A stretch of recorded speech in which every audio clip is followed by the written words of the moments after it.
The special session for the Madison County Board of Education is called into session.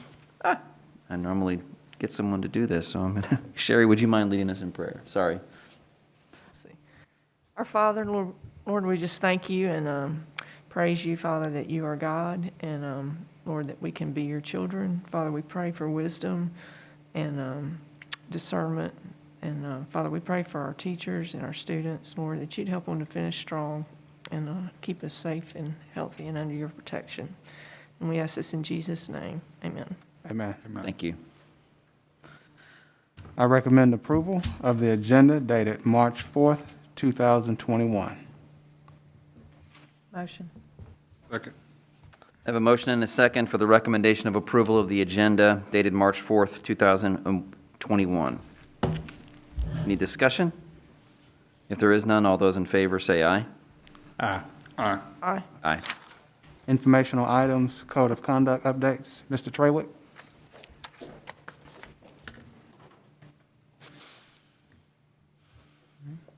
Good evening. Thank you guys for giving me an opportunity to present the code of conduct changes for the 2021-2022 school year. I'm going to tag team tonight with Ms. Thompson. She and I are going to cover a couple of different things with you guys.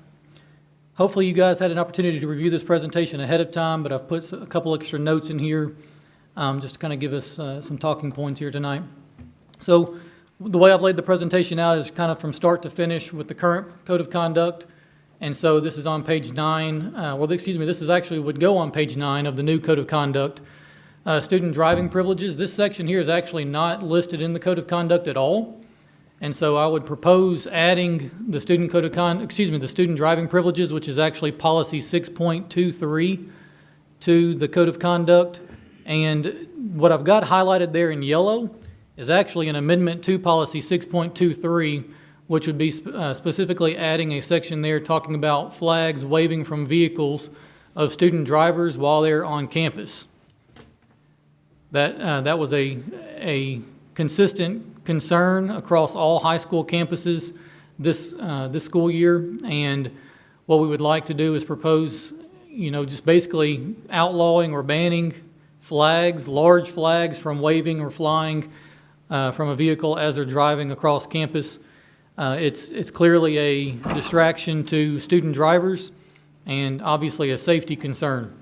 So we had already discussed this with all the high school principals, and all high school principals had already made the decision to not allow flags to fly in the back of vehicles, attached to vehicles, and that sort of thing. So I'd like to make that, or propose adding that to the policy itself, and adding that entire section of the entire section of policy 6.23 to the code of conduct itself. And what I've got added there in yellow, again, that would be an amendment to policy 6.23. The only part of this that caught my eye was or any other item deemed a distraction. That's very, very broad. The flag thing, I can reluctantly get on board, but any other deemed a distraction, define that, because that gives, that could be anything. That could be anything. Yes, sir. And the goal here would be to give administrators the privilege to be, or the authority rather, to keep their student drivers on campus as safe as possible. And if a student comes on campus and something is attached to the vehicle that, does not, or if it alters the drivability of the vehicle itself, then obviously that would be against the law. It's not against the law for a student, or anyone for that matter, to drive down the road with a flag attached to their vehicle. However, on our campuses, knowing the fact that we have student drivers, the goal there would be to allow an administrator the authority to say, no, I'm sorry, but you can't have that, you name it, attached to your vehicle that is causing a distraction. I don't really know of anything else, Mr. Weiss, that would be a distraction outside of a flag. That could attach to bumpers and to hitches that would be inappropriate. Sure. And I'm not going to discuss it here, but I think those of us on the board that have seen those items know what I'm talking about. But that's the kind, that's what I'm saying. I mean, it seems very broad that it doesn't, I don't know how to define it or how to bring it, narrow it down.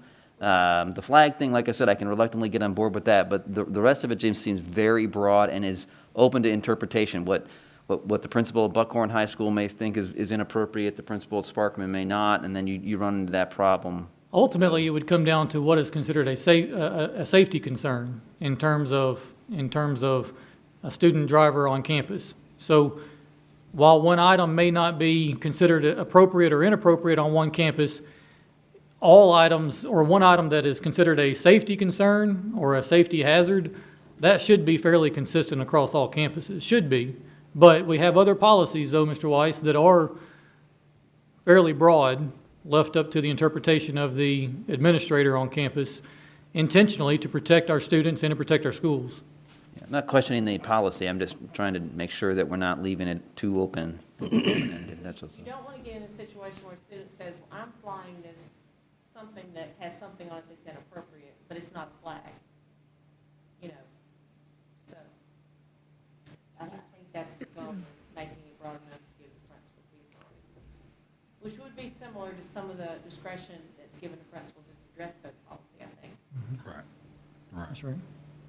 Should it be, and maybe not, but should it be on or from your vehicle? Because you could sit there and hold the pole and still be flying it. Yes, ma'am. I am certainly open to adjusting the language there any way that we deem necessary. So instead of on your vehicle, from your vehicle. On or from it. Yes. Either way, yeah. Yes, ma'am. Okay.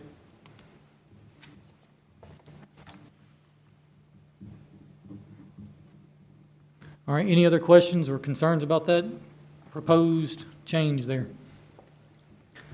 I got a question. So like, not going back, or why are we not discussing like size of flag? I mean, like if somebody has like an Alabama sticker out their driver's side door with a little flag on it, that is any flag. It does say any flag, Mr. Brooks, and getting into the size of the flag would, I know what we're trying to. sure. I know what we're trying to not have flown. I'm just saying, what if a kid has an Alabama or Auburn flag? Is the principal going to go out there and get on to them for that? Because it's any flag if they're going to follow the wording. Yes, sir. I would propose, or I would suggest to an administrator, if we're following that policy there, I would suggest to an administrator that yes, Then any means that any, would right? that would ban any flag from waving on or from your vehicle. Which I had an Alabama flag attached to my truck for a long time. That's It's the what. ones that attaches to the window. Yeah. Yeah. Well, and just thinking about the mind, who's going to get around this, you could put a banner on your car and it wouldn't be flying. Well, and so that would not be a safety concern either. Oh. Okay, if it's attached to the car and it's flat, and I guess maybe we need some help looking at the language itself. My goal is to prevent a flag from waving. You're talking about like a 4x7 Particularly American in the flag ba- flying in the wind. Yes, sir. Getting in front Yes, of sir. somebody's windshield. And the students, driving up and down the parking lot, waving the flag, it has been on numerous occasions a safety concern and has created a distraction for the student drivers. And For sure. I do think that when we're looking at driving on campus, but it's just as detrimental for those kids who are walking on campus and distracted by something that's coming or hanging from a vehicle. So the idea is just is to make sure that we keep our kids as safe as possible. And, getting into, and the reason why it is as broad is so that we have the flexibility to be able to make a determination of whether or not something is distracting or not. I think it's a little bit difficult to get into the tiny nuances of identifying every aspect of what that particular item might be, just for the sake of, space and time and actually being able to identify everything that may be an issue, because then we'd have to come back and then identify another specific flag or item or something of that nature. So I think, just off the sake of trying to be as covering those things that might be an issue with one policy with the limited, amount of space and opportunities that we actually have. I would just take the flying the flag wording out of it. Just don't have anything hanging off your vehicle. I mean, you don't have to be flying a flag. Just don't have anything on your vehicle. We're not worded like that. One issue with that, Mr. Brooks, that I could see, for example, could be a CB radio antenna. And while the antenna itself, is large and, sometimes flaps in the wind, that is not necessarily, I would not view that as a distraction in the same way as I would a flag itself that's waving. So Yeah, I wouldn't want to yeah. limit that. I got it. I think it's appropriate to keep it broad and leave some discretion to our principals. It's going to vary from school to school. It's going to be fluid. I think this looks like kind of dress code type of policy where they got to make a judgment call. And so, it may look different at New Hope than it looks at Hazel Green. And so I think that encompasses most of it, and it doesn't get into the weeds. Because if we start getting into the weeds, I think it'd be a whole paragraph. I think it'd probably get really lengthy. So I'm okay with making some word changes. To Sherry's point, I think we can make a few little changes to it. But I think the spirit of it gives the school principals some latitude to make some determinations. Yeah.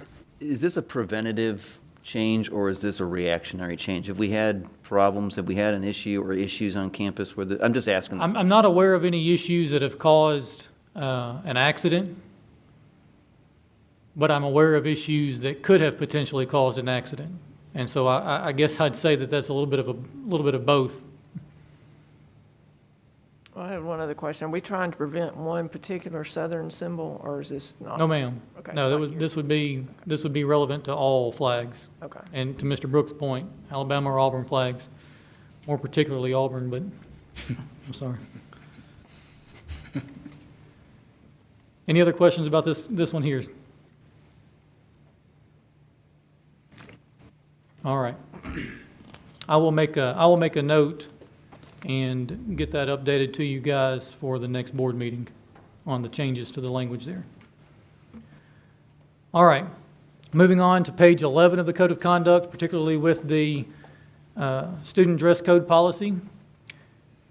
Section, can't read that there. The section on there's not a number, it's head and face coverings and sunglasses. The previous title is just head coverings and sunglasses.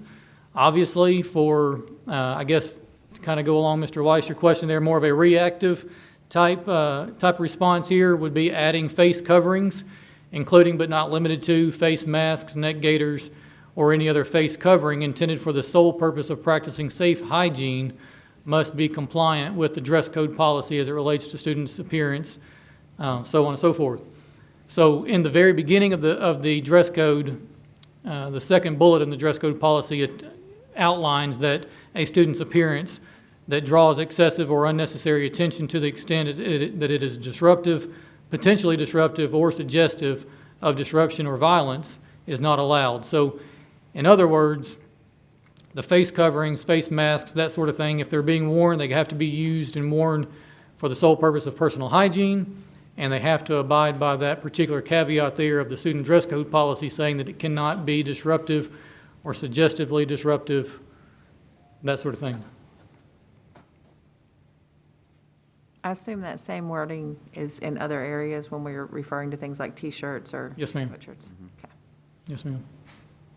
Symbols, specific groups, that sort of thing that causes, in my interpretation and the way that we have been addressing dress code issues is if it is a disruption to the learning environment, it's against the dress code policy, specifically to that particular caveat there.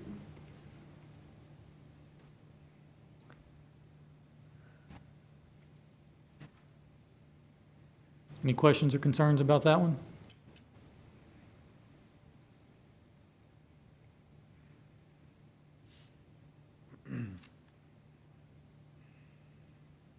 Okay. All right, there is actually not a change on this slide here. I wanted to highlight one particular code in the Class 1 minor violations infractions, that SO5-1 code. I toyed around with looking at the idea of changing that code itself or removing that code in a Class 1 violation sense, but really after kind of thinking more about it, we don't need to remove it. We just need to address how we are using that code more appropriately. When we submit our SIR report to the state, SO5 is identified by the state as assault. And if we are using SO5-1 for inappropriate physical contact, then that is reporting to the state as an assault charge. And so we determined, instead of removing it or replacing it, changing it to try to be consistent with the shredding of our SIR codes, the Class 1, Class 2, 3, and 4 SIR codes, to be consistent for multiple purposes, including the DOJ's prior approval on how this is all worded already.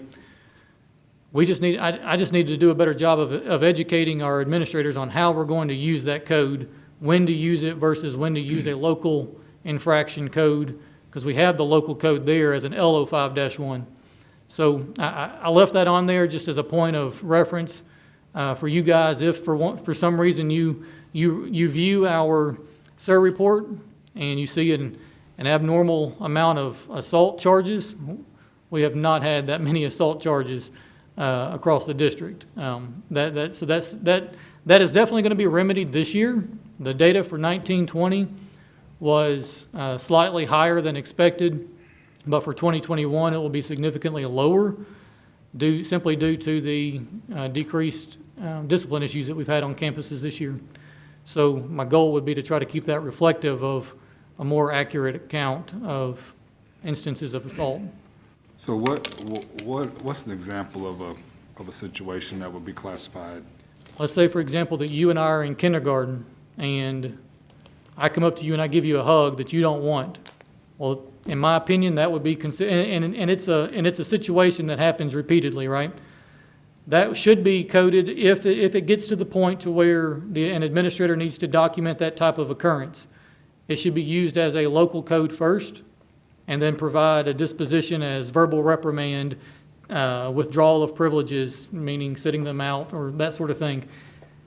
The definition for the state code is any repeated offense. So if I continuously put my hands on you, even if it's not anything that causes any kind of harm, then the way that we've got it listed right now is it would be considered a Class 1 infraction so that we can show and demonstrate progressive discipline. Because if that problem continues and persists, and the teacher has told me to stop, then we would move forward with a disobedience charge for a Class 2 infraction, then potentially a Class 3 infraction, but now obviously that would be a much older student, okay, and a much more egregious act. But that's kind of an example of how we would use that. And it could potentially even be two middle schoolers, could potentially get into a shoving match during a basketball game in PE. It's not a fight, but it was inappropriate physical contact. Okay. All right, so again, there is no change there, but I did want to leave that in there just to use this as a point of just a conversation piece for us to talk about and let you guys know that I'm aware that there was an issue there and that we're working to address it. All right, so relevant to the acceptable use policy on page 29 of the Code of Conduct, been working with computer services to identify additional ways to monitor our students' information, monitor our students, particularly the ones that are working remotely from home. We've had a big challenge with trying to keep up with those students and trying to keep up with different things that they're doing, and in terms of are they using the MiFi devices for YouTube, or are they using the MiFi devices to do classwork? So we were able to identify a couple additional features that we had access to through Securely, which is the internet filtering software that we use. And one particular piece of that filtering software allows us to monitor their Google Chrome accounts. And so any Google app that a student is logged in, or any Google account rather that the student is logged into, any device that the student is logged into with their Google Chrome, or excuse me, their Google account, that's the school-owned account, okay, that device is being monitored. So we want to inform our parents of that and let them know that if a student is logged into your home computer that belongs to you at your home using our school-owned account, then anywhere that you go through Google, whether it be Chrome, whether it be your Google Drive account, whether it be Google Docs, whatever you're creating, then essentially securely is monitoring that activity. And so we felt it necessary to inform folks that if they're using their school-owned account, whether it's on a school-issued or personal device, they may be monitored to ensure that students are not accessing such depictions as any other material that is inappropriate for minors. Did I explain that well enough?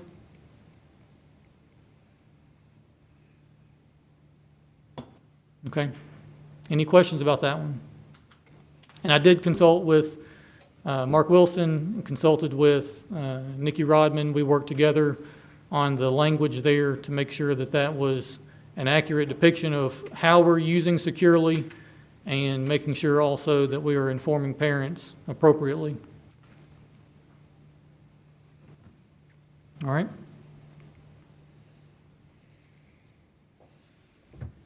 Okay, so this is kind of going out of order here a little bit with the Code of Conduct. This is actually what goes into the very front of the Code of Conduct. There is a letter from Mr. Perkins kind of outlining the expectations of a parent and student in the very front. The whole language there is changed because our goal here will be to move from printing upwards of 12 to 15,000 copies of the Code of Conduct to delivering this entirely electronically to parents and students, as we have already been doing for the last several years. We have been printing hard copies for our elementary folks and then issue or delivering the Code of Conduct via email, the student email accounts for grades or students in grades 6 through 12. One difference, though, that we would like to try to move forward or move in the direction of is allowing and accepting the electronic signature from parents when they submit their PowerSchool registration. The Code of Conduct is built into that as an agreement that they're agreeing as an agreement that they're signing digitally, and the law, in working with Cindy, the law states that we will receive signature from a parent and student, and if we receive this signature electronically in our digital world here, then that will that'll satisfy the law. We do not have a policy that states that we will receive written signature. It was currently, it's part of the law that we have to follow, and so that's the language there that we're proposing to put into the Code of Conduct. Ms. Thompson and I worked together on that to make sure that that was satisfactory with the law, and then also protecting you guys as the board. So to kind of recap, all parents, when they re-register for the next school year, they all have to check the box that says that they have received and read a copy of the Code of Conduct. And once they check that box and then they click submit, it indicates there that by checking that box that they're agreeing to the terms in the Code of Conduct. Any changes that are made, that have to be made throughout the school year to the Code of Conduct, this will be much easier for us and for you guys as a board. Any policy amendments that we make, we can simply make those amendments electronically and then push that Code of Conduct back out via email to all parents and students. Any questions about a change in that process?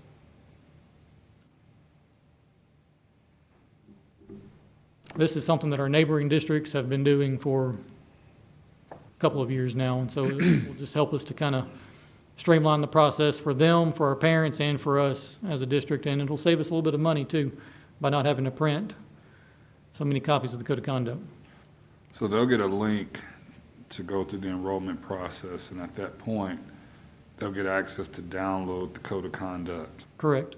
And do you expect them at that point to pause, read through that, then check it, and keep going? Or do you want to give them some leeway and let them have the Code of Conduct first, and then, how do you expect to see Yeah, it? they cannot click submit to complete the online registration process for the next school year without checking that box. It says they have read and understand the code. Correct. And they also, the acceptable use and all those forms. Yes. that are- There are other forms on the back of the Code of Conduct that parents have to sign. All of those will be in that package. That's correct, yes. Okay. They check a box for the acceptable use policy, the opt-out form that says if you prefer your child to not be published or not prefer your child's photograph to not be published anywhere, then that form is built into Power School as well. Okay. So if a parent wanted to, they could get it, download it, look at it, 2 days from then, go back through the process, click on it, and say, okay, Yes, yes, they can, for sure. okay. All right. Okay, so on this slide here, I just put this note in here that says that policy 611, and I actually added a couple notes. I apologize. It didn't translate over to this copy of the presentation, but policy 611 is the student sexual harassment policy. It was actually amended in August of 2020, or excuse me, yes, August of 2020, and we need to add the language that was updated and amended from that policy to the Code of Conduct to replace the student sexual harassment section of the Code of Conduct, which is 37, yes. So not any change there from what you guys have already previously approved, just adding that new language to the Code of Conduct. So this would be an example of how we could in theory have updated the Code of Conduct and then pushed it back out again to all students and parents after there was an amendment made. All right. Okay, and the last one here, policy 6.10 is a discussion on the student anti-harassment policy. Ms. Thompson's going to help kind of lead that discussion there. You currently have in policy 610, your student anti-harassment policy. That policy came about as a result of the Terrell Williams. Jamari Terrell Williams Act, which was a student who committed suicide after he was bullied at school. And so you passed that policy, then you went through a process with OCR, and they had amendments that they wanted to make to that policy. So you amended that policy in 2018. I made a note of that. And through our discussions with Office of Civil Rights at that time. And so then after that, the legislature has now updated that act. The Jamari Terrell Williams Act has been updated, and they've changed the terminology from harassment to bullying. And they have a procedure that you have to pass a policy in accordance with the amended law. And you have to change, now you have to have a bullying policy, an anti-bullying policy. And so the procedures in the model policy for the anti-bullying policy are different slightly than the procedures in the anti-harassment policy. So you have a dilemma. You have an OCR policy 610 that we've worked with their organization through for anti-harassment, and you have a state law that says you have to now have an anti-bullying policy. And so you can either leave your 610 policy alone and add an anti-bullying policy, or you can amend 610, and this is what Mr. Kubik and I had a meeting, and Mr. Trevick and I have talked about it. We've sat and looked at it all, and so basically the concurrence, and I've communicated it to the superintendent, and I believe the concurrence of all of us is that we are recommending that you have an anti-harassment and anti-bullying policy. And what I have attempted to do, and have a draft of that I can send to you tomorrow, if this is the path you want to go forward, is merge the two policies into one, because if you look at the definition of harassment and you look at the definition of bullying, between the harassment definition from the Office of Civil Rights and the bullying definition from the state law, they're very, very similar, and it's going to be difficult for your administrators and your parents to figure out which policy to file under. And so you might have what, in my world, you'd call forum shopping, where you look at which procedure and decide which one you want to use. And so I have attempted to merge the two together into one policy, and that's going to be my suggestion as to how you move forward. We will, in the future, at some point, OCR will look at that, and they may want you to separate them out, but we'd have to come up with some really specific language that would give people guidance on which way to go, based on the facts of whatever was happening with that student. And so we wanted to bring that forward as you're going through the code of conduct process, so you didn't have an old policy in the code of conduct, and so you do need to develop this bullying policy so that you're in compliance with the state requirement for that. And so that's what we've been talking about, and I'm sorry you don't have a copy of it in front of you. Ms. Thompson, if I can add too, that the most important piece to both of these policies is the reporting aspect of it. And we already have a method for parents to report That's true. harassment / bullying / a complaint. The form itself is called Bullying Harassment Complaint Form. And that form, another piece there that I did not add to this, is the fact that that form is also required now to be added to the Code of Conduct. And so that form will be more easily accessible to parents in the back of the Code of Conduct for them to access. It's already on the website in multiple places that they can gain access to it, but merging the two policies would not create a separate procedure for parents and or students or administrators to report bullying, harassment, or a complaint. Which version is more comprehensive, the state's or the OCR? Or is it just really two policies need to come together? Or One of the main differences is OCR asks that your policy say that if the student or parent did not file the complaint, that the school administrator would file the complaint. And the state law specifically says it has to be the student or the parent. And so if you have a policy that says the administrator has to file the complaint, then you're going to be in violation of state law. So those are some conflicts that we're going to have to work through. Gotcha. Okay. And they're very similar, because what they, originally policy 610 came from this act. So when you lay them side by side, they look almost verbatim, but when you study, there's just some small nuances of the difference. I really thought I could say harassment or bullying is defined as blah. And when I looked at that, there were enough changes that in the policy I drafted, I have a harassment definition and a bullying definition in the same policy, because there's just enough differences that they need to, probably both definitions need to be in the policy.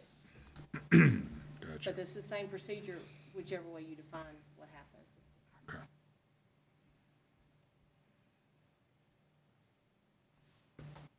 The goal would be to address it so that it's in the code of conduct, or another option would be for me to try to work through OCR and get their blessing, which could take months, before you amend it. That's another option. Will we have to get their blessing regardless? We will, yes, you will, eventually. But the concern I have with waiting is that you don't have a bullying policy, and the state requires you to have a bullying policy. An anti-bullying policy, an anti-harassment, I'm sorry. Gotcha. Make sure sure I use the right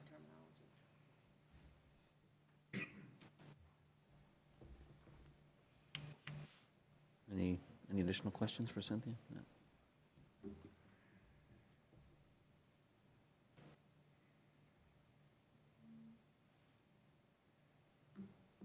Okay. Is that Any, it? Okay, thank you, Keith, for a yes, sir. Thank you, guys.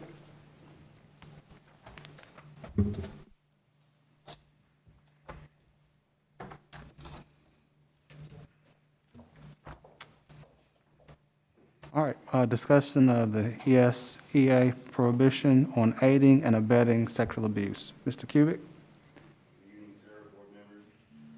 518 is a new policy that we're required mandated by under ESEA, which is the Elementary and Secondary Education Act. And what it is it's prohibiting and aiding or abetting sexual abuse. And in the synopsis, what it is neither the board nor an agent of, employee of, or contractor of the board would recommend another employee for in obtaining a new job if the board or the employee was aware that there was probable cause to believe that the employee being recommended for the new job had engaged in sexual misconduct regarding a minor or a student. So that's the premise of why the policy's in place, okay? The prohibition, in the second paragraph, the prohibition does not apply under a few specific circumstances, and that would be that there's probable cause that could believe that the incident had been properly reported to law enforcement already, and they determined that.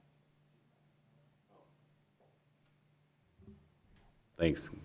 Were you able to hear me? Okay. I usually speak fairly loud, so. So the provisions are that if it's been properly reported to law enforcement already and they determine that or another authorized legal entity, and that would be that provision plus one of these other three subcategories, one of those being that the case has been officially closed and that there was insufficient information to establish probable cause that that person was involved in that allegation. The second one would be that the charges had been withdrawn, or the person was charged and they were acquitted or exonerated of those charges through the criminal process. And the third cause that would be involved in there is that the investigation remains open, but there was no charges filed and there was a 4-year period from the date in which the information was reported to law enforcement. So basically what this is this is policy is a mandate that we have to put in place.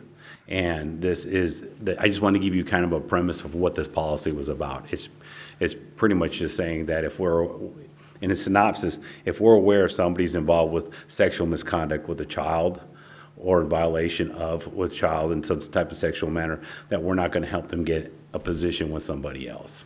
I think that would be the brief synopsis of it. And the draft you have is what is proposed by AASB through the policy timeline. You know, we made no changes to their draft. We did not write this draft. This came from the state. I'm just overwhelmed by the fact that you have to say that out loud. I was thinking the same thing, but I wasn't gonna. I mean, it goes without saying. Right? It does for me and my morality, but I don't, Goes- Evidently. For me. evidently it's not everybody's. Has to be said, Yeah, that's what I was like, what the, okay. sadly. Any questions from the board, Superintendent? All right, we appreciate you. Thank you. Thanks, Ken. Thanks, Ken. I was thinking the same thing. Administrative items. Item A, I recommend approval of the math textbook adoption selection as submitted. Motion.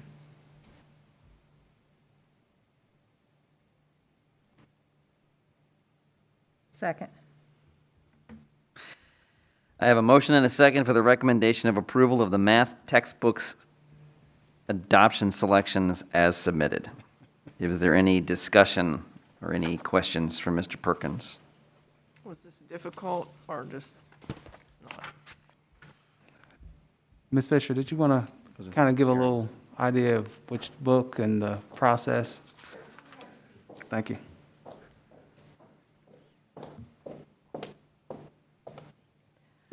So we had a committee of nearly 100 teachers and parents and specialists from the schools, and they spent January and February looking over all of the possible adoptions we could go with, and through an evaluation that included alignment to the 2019 math course of study, the adherence to mathematical practice standards, digital components and physical components of the book, ease of use, flexibility for differentiation.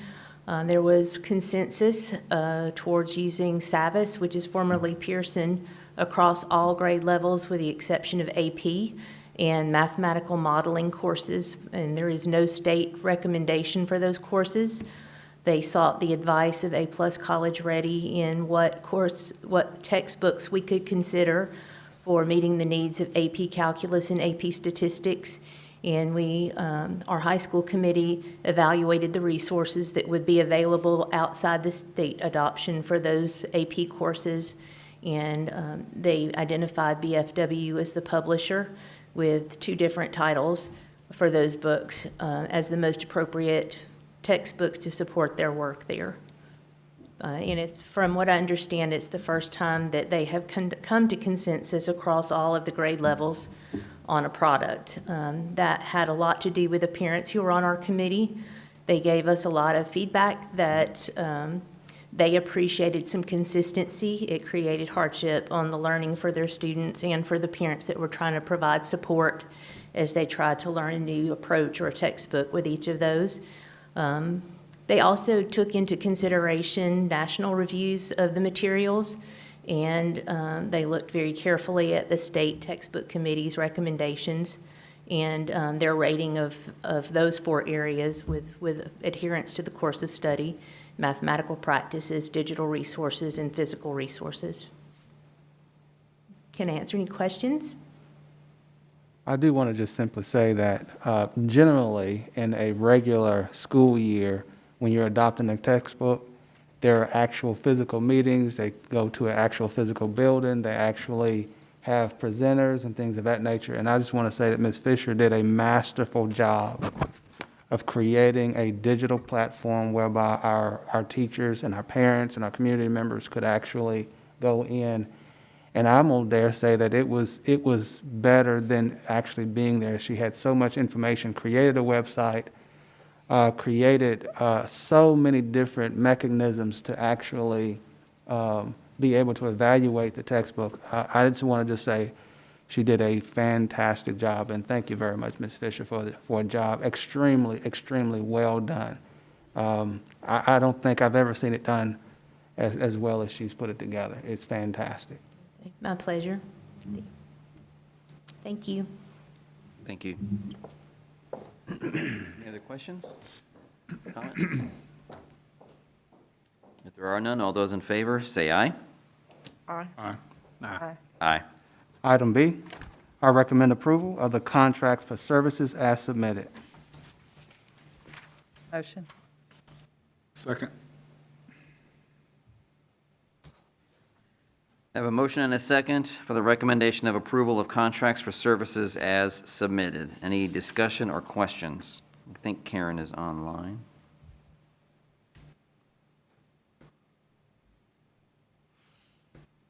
If there are none, all those in favor, say aye. Aye. Aye. Item C, I recommend approval of the personnel items and addendum as submitted.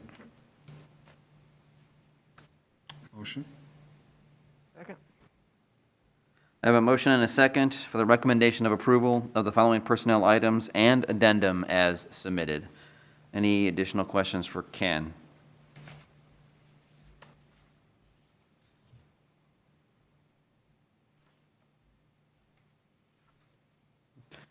If there are none, all those in favor, say aye. Aye. Aye. Aye.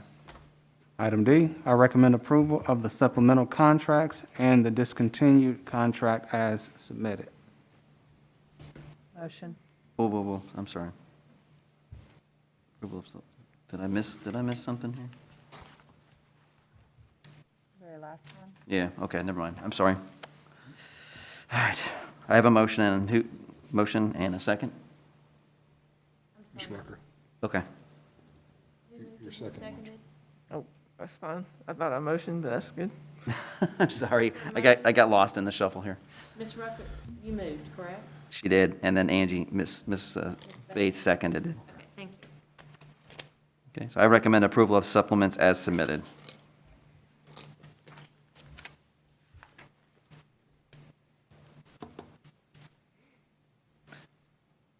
If there's any discussion or any questions, if there are none, all those in favor, say aye. Aye. Aye. Aye.